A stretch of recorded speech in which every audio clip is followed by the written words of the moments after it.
ಆತ್ಮೀಯ ನಾನ್ ಯುಜಿಸಿ ಅತಿಥಿ ಉಪನ್ಯಾಸಕ ಬಂಧುಗಳೇ, ಎಲ್ಲರಿಗೂ ಶುಭೋದಯ.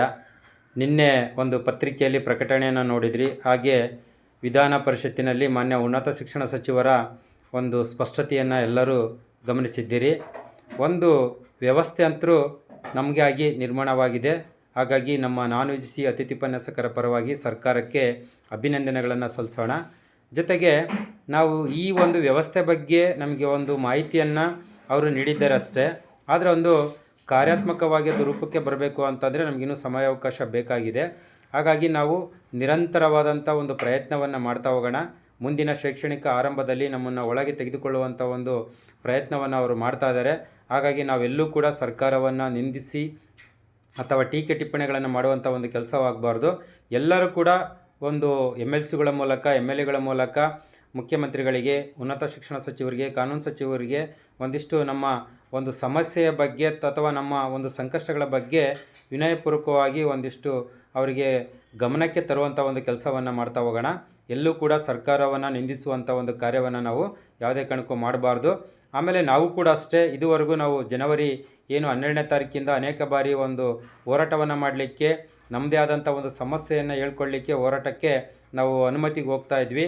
ಅದೆಲ್ಲನೂ ಕೂಡ ಇಂಟೆಲಿಜೆನ್ಸ್ಗೆ ಹೋಗಿ ಆ ಸರ್ಕಾರಕ್ಕೆ ಈಗ 6600 ಜನ ಒಂದು ಬೀದಿಗೆ ಇಳಿದ್ರೆ ಖಂಡಿತವಾಗೋದು ದೊಡ್ಡ ಒಂದು ಸಮಸ್ಯೆಯಾಗಿ ಅಲ್ಲಿ ಪರಿಗಣಿಸ್ತಾರೆ. ಜೊತೆಗೆ ಒಂದು ಅವರ ಒಂದು ಸಂಕಷ್ಟಗಳನ್ನು ಇಡೀ ನಾಡಿನ ಜನತೆಗೆ ಗೊತ್ತಾಗುತ್ತೆ. ಸರ್ಕಾರ ಇಷ್ಟು ದಿನ ದುಡಿಸ್ಕೊಂಡು ಬೀದಿಗೆ ಬಿಟ್ಟಿರೋದು ಅಕ್ಷಮ್ಯ ಅಪರಾಧ ಅನ್ನೋದೇಳಿ ಜನರ ಒಂದು ಅಭಿಪ್ರಾಯ ಬರುತ್ತೆ.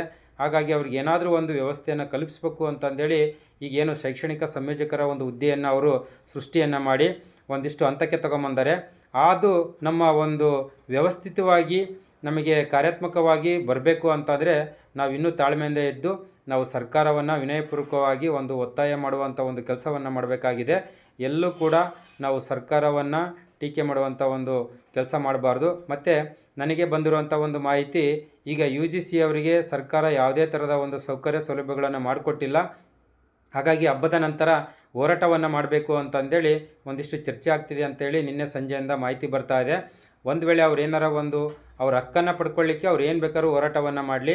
ಈಗಾಗಲೇ ನಾವು ನಾನ್ UGC ಅವರು ಹೊರಗೆ ಬಿದ್ದಾಗ UGC ಅವರು ಯಾವುದೇ ಕಾರಣಕ್ಕೂ ನಮ್ಮ ಪರವಾಗಿ ಏನನ್ನೂ ಕೂಡ ಒಂದು ಪ್ರಯತ್ನವನ್ನು ಮಾಡದೇ ಇರೋದು ಎಲ್ಲರಿಗೂ ಗೊತ್ತಿರುವಂಥ ವಿಚಾರ. ಹಾಗಾಗಿ ನಮ್ಮದೇ ಆದಂಥ ಒಂದು ವ್ಯವಸ್ಥೆ ಅಲ್ಲಿ ನಿರ್ಮಾಣವಾಗ್ತಾ ಇದೆ ಅಂದಾಗ ನಾವು ನಮ್ಮ ವ್ಯವಸ್ಥೆಯನ್ನು ಕಾರ್ಯಾತ್ಮಕವಾಗಿ ಒಂದು ಜಾರಿಗೆ ತರುವಂಥ ಒಂದು ಒತ್ತಡವನ್ನು ಹಾಕೋಣ. ನಾವು ಎಲ್ಲ ಶಾಸಕರುಗಳಿಗೆ, ಎಲ್ಲ MLA ಇವರಿಗೆ ವಿಧಾನ ಪರಿಷತ್ತಿನ ಸದಸ್ಯರುಗಳಿಗೆ ಒಂದಿಷ್ಟು ಮನವಿಯನ್ನು ಮಾಡ್ತಾ ಆದಷ್ಟು ಶೈಕ್ಷಣಿಕ ಆರಂಭದಲ್ಲಿ ನಮ್ಮನ್ನು ಒಂದು ಒಳಗೆ ತೆಗೆದುಕೊಳ್ಳುವಂಥ ಒಂದು ಕೆಲಸವನ್ನು ಮಾಡಲಿಕ್ಕೆ ನೀವು ಸರ್ಕಾರಕ್ಕೆ ಒಂದಿಷ್ಟು ಒತ್ತಾಯಿಸಬೇಕು ಅಂತಂದೇಳಿ ಅವ್ರಿಗೆ ಹೇಳೋಣ. ಜೊತೆಗೆ ಈಗಲೂ ಕೂಡ ಆ MLCಗಳಾಗಿರ್ಬೋದು, MLAಗಳಾಗಿರ್ಬೋದು ನಮ್ಮ ನಾನ್ UGC ಅತಿಥಿ ಉಪನ್ಯಾಸಕರ ಬಗ್ಗೆ ಗಂಭೀರವಾಗಿ ಮಾನ್ಯ ಉನ್ನತ ಶಿಕ್ಷಣ ಸಚಿವರು, ಮಾನ್ಯ ಕಾನೂನು ಸಚಿವರ ಹತ್ರ ಮತ್ತು ಮುಖ್ಯಮಂತ್ರಿಗಳ ಹತ್ರ ಅವರು ಒಂದಿಷ್ಟು ಚರ್ಚೆಯನ್ನು ಮಾಡ್ತಾ ಇರೋದು, ಎಲ್ಲ ಸದನದಲ್ಲಿ ಚರ್ಚೆ ಆಗ್ತಾ ಇರೋವಂಥದ್ದು ಎಲ್ಲರಿಗೂ ಗಮನಕ್ಕೆ ಬಂದಿದೆ. ಹಾಗಾಗಿ ಎಲ್ಲರಿಗೂ ಒಂದು ಕೃತಜ್ಞತೆಯನ್ನು ಸಲ್ಲಿಸ್ತಾ ನಾವು ನಮ್ಮ ಒಂದು ಹೋರಾಟವನ್ನು ಯಾವುದೇ ಕಾರಣಕ್ಕೂ ಕೈ ಬಿಡದಂಗೆ ನಾವು ನಿರಂತರವಾದಂಥ ಒಂದು ಪ್ರಯತ್ನವನ್ನು ಮಾಡಿ ನಾವು ಆ ಒಂದು ಶೈಕ್ಷಣಿಕ ಸಂಯೋಜಕರ ಹುದ್ದೆಯನ್ನು ಅಧಿಕೃತವಾಗಿ ಒಂದು ನೋಟಿಫಿಕೇಷನ್ ಮೂಲಕ ಹೊರಬರುವಂಥ ಒಂದು ಕೆಲಸವನ್ನು ತರುವಂಥ ಒಂದು ಕೆಲಸವನ್ನು ನಾವು ಎಲ್ಲರೂ ಸಂಘಟಿತವಾಗಿ ಹೋರಾಟವನ್ನು ಮಾಡೋಣ. ಇದುವರೆಗೂ ಯಾರೆಲ್ಲ ಒಂದಿಷ್ಟು ಪ್ರತ್ಯಕ್ಷವಾಗಿ ಪರೋಕ್ಷವಾಗಿ ನಾನ್ UGC ಅತಿಥಿ ಉಪನ್ಯಾಸಕರ ಒಂದು ಏನೇ ಒಂದು ಹೋರಾಟ ಇರ್ಬೋದು ಅಥವಾ ಒಂದು ಪತ್ರ ಚಳವಳಿ ಇರ್ಬೋದು ಅಥವಾ ಸಾಮಾಜಿಕ ಜಾಲತಾಣಗಳಲ್ಲಾಗಿರ್ಬೋದು ಎಲ್ಲ ರೀತಿಯಲ್ಲೂ ಪ್ರಯತ್ನವನ್ನು ಮಾಡಿದ್ದೀರಿ. ಅವರು ಎಲ್ಲರಿಗೂ ಕೂಡ ನಾನ್ UGC ಅತಿಥಿ ಉಪನ್ಯಾಸಕರ ಒಂದು ಸಂಘದ ಪರವಾಗಿ ಅಭಿನಂದನೆಗಳನ್ನು ಸಲ್ಲಿಸ್ತೇನೆ. ಹೀಗೆ ನಿರಂತರವಾದಂಥ ಒಂದು ಪ್ರಯತ್ನವನ್ನು ಸರ್ಕಾರಕ್ಕೆ ನಾವು ಮಾಡ್ತಾ ಹೋಗೋಣ. ಖಂಡಿತವಾಗೂ ನಮಗೆ ಒಳ್ಳೆಯದಾದೇ ಆಗುತ್ತೆ. ಈ ಸರ್ಕಾರ ನಮಗೆ ಒಂದು ವ್ಯವಸ್ಥಿತವಾದಂಥ ಒಂದು ವ್ಯವಸ್ಥೆಯನ್ನು ನಿರ್ಮಾಣವನ್ನು ಮಾಡಿಕೊಡ್ತಾ ಇರುತ್ತೆ. ಹಾಗಾಗಿ ಯಾರೂ ಕೂಡ ಸರ್ಕಾರವನ್ನು ಟೀಕೆ ಮಾಡಬೇಡಿ. ಮತ್ತು ನಮ್ಮ ನಾನ್ UGC ಅತಿಥಿ ಉಪನ್ಯಾಸಕರ ಒಂದು ಹಿತಕ್ಕಾಗಿ ನಾವು ಹೋರಾಟವನ್ನು ಮಾಡೋಣ, ಚರ್ಚೆಯನ್ನು ಮಾಡೋಣ. ಯಾವುದೇ ಇತರರಿಗೆ ಅವ್ರಿಗೆ ಹಕ್ಕಿದೆ, ಅವರು ಹೋರಾಟವನ್ನು ಮಾಡಿಕೊಳ್ಳಿ. ನೋಡಿ, ಅವರು ಒಂದು ಅರ್ಹತೆ ಇದೆ ಅಂತಂದೇಳಿ ಅವರು ಕಾನೂನು ಮೆಟ್ಲೇರಿದ್ರು, ಆಗ ಜಯವನ್ನು ಸಾಧಿಸಿದ್ರು, ಒಳಗೆ ಹೋದರು. ನಮಗೇನು ನೋವಿಲ್ಲ, ಇನ್ನೊಂದಿಲ್ಲ. ಒಟ್ಟು ನಾವು ಸರ್ಕಾರವನ್ನು ಇದುವರೆಗೂ ಒತ್ತಾಯಿಸಿದ್ದು ಪರ್ಯಾಯ ವ್ಯವಸ್ಥೆಯನ್ನು ಕೊಡಿ ಅಂತಂದೇಳಿ. ಹಾಗಾಗಿ ಅವರ ಸಮಸ್ಯೆ ಇದ್ದರೆ ಅವರು ಹೋರಾಟವನ್ನು ಮಾಡಿಕೊಳ್ಳಿ.